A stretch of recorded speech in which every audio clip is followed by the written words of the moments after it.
Comme la Pâque juive était proche, Jésus monta à Jérusalem. Dans le temple, il trouva installés les marchands de bœufs, de brebis et de colombes et les changeurs. Il fit un fouet avec des cordes et les chassa tous du temple, ainsi que les brebis et les bœufs. Il jeta par terre la monnaie des changeurs, renversa leur comptoir et dit aux marchands de colombes, « Enlevez cela d'ici, cessez de faire de la maison de mon père une maison de commerce. » Ses disciples se rappelèrent qu'il était écrit, « L'amour de ta maison fera mon tourment. » Des Juifs l'interpellèrent, « Quel signe peux-tu nous donner pour agir ainsi ?» Jésus leur répondit, « Détruisez ce sanctuaire et en 3 jours je le relèverai. » Les Juifs lui répliquèrent, « Il a fallu 46 ans pour bâtir ce sanctuaire, et toi en 3 jours tu le relèverais ?» Mais lui parlait du sanctuaire de son corps. Aussi, quand il se réveilla d'entre les morts, ses disciples se rappelèrent qu'il avait dit cela. Ils crurent à l'écriture et à la parole que Jésus avait dite. Pendant qu'il était à Jérusalem pour la fête de la Pâque, beaucoup crurent en son nom à la vue des signes qu'il accomplissait. Jésus, lui, ne se fiait pas à eux parce qu'il les connaissait tous et n'avait besoin d'aucun témoignage sur l'homme. Lui-même, en effet, connaissait ce qu'il y a dans l'homme. Acclamons la parole de Dieu. C'est la scène de la purification du temple de Jérusalem.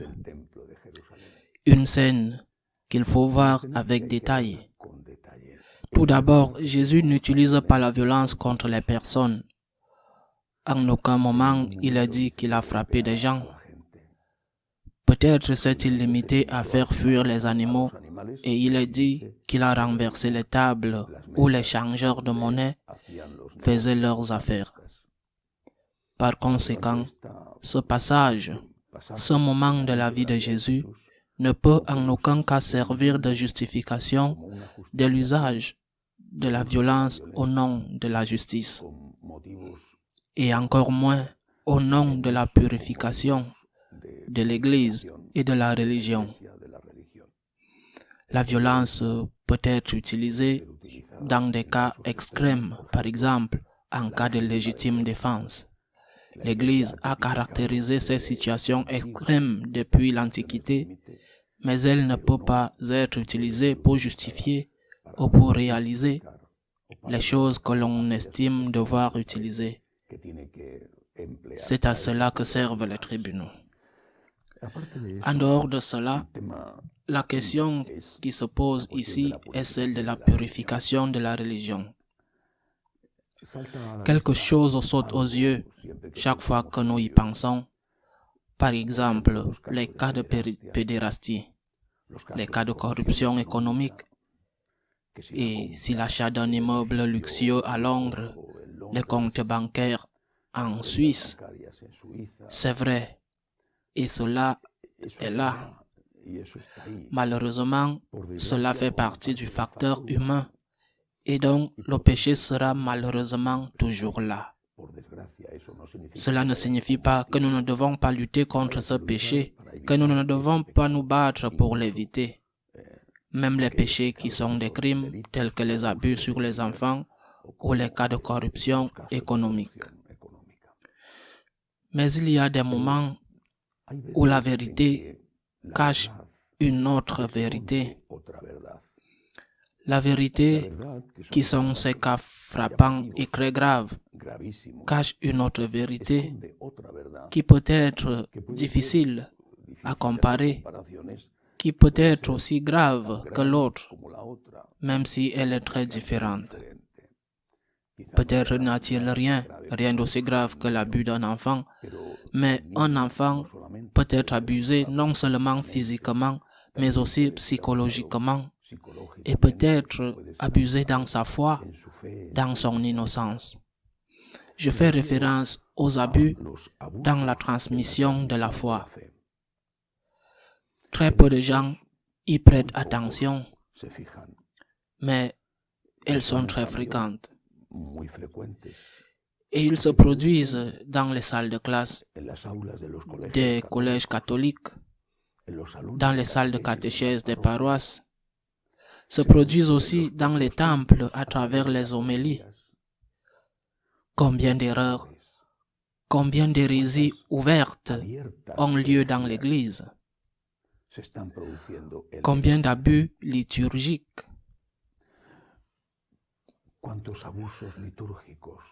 Quelle frivolité de distribuer la Sainte Eucharistie comme s'il s'agissait d'un simple morceau de pain et non du véritable corps du Christ. Jusqu'aux évêques, par exemple, le président des évêques allemands, ils disent publiquement qu'ils vont donner la communion aux protestants et rien ne se passe. Il y en aura probablement beaucoup, très beaucoup, peut-être presque tous, qui hausseront les épaules avec indifférence et diront « ce n'est pas mon problème, moi je ne le fais pas ». Ou encore cette phrase célèbre « La Sainte Mère l'Église a des docteurs », autrement dit que celui qui doit le préparer le fasse. Mais pour d'autres, même si nous sommes peu nombreux, notre sang bout. Comment pouvons-nous être indifférents au sacrilège? Comment pouvons-nous être indifférents à ce qui blesse notre Seigneur, comme si rien ne se passait? Chacun de nous, avec son péché, ses péchés, il est évident qu'il fait du mal à notre Seigneur. Mais je ne parle pas de cela, contre lequel, je le répète, nous devons lutter tous les jours. Je fais référence à ces autres péchés qui sont des péchés qui nuisent au corps du Christ dans l'Eucharistie. Je crois que le zèle dont Jésus a fait preuve en purifiant le temple est également nécessaire aujourd'hui. Pas avec violence, ni violence verbale, ni violence physique, mais avec insistance et clarté. Avec ce qu'on appelle, et que le pape François appelle si souvent, ce qu'on appelle la parésie, le courage de parler en assumant les conséquences de dire ce que quelqu'un a à dire à un moment donné. L'Église est une maison de prière et une maison de charité. L'Église sera toujours Bethel, maison de Dieu, et Bethléem, maison du pain. Maison de Dieu et maison du pain. Maison de prière et maison de charité.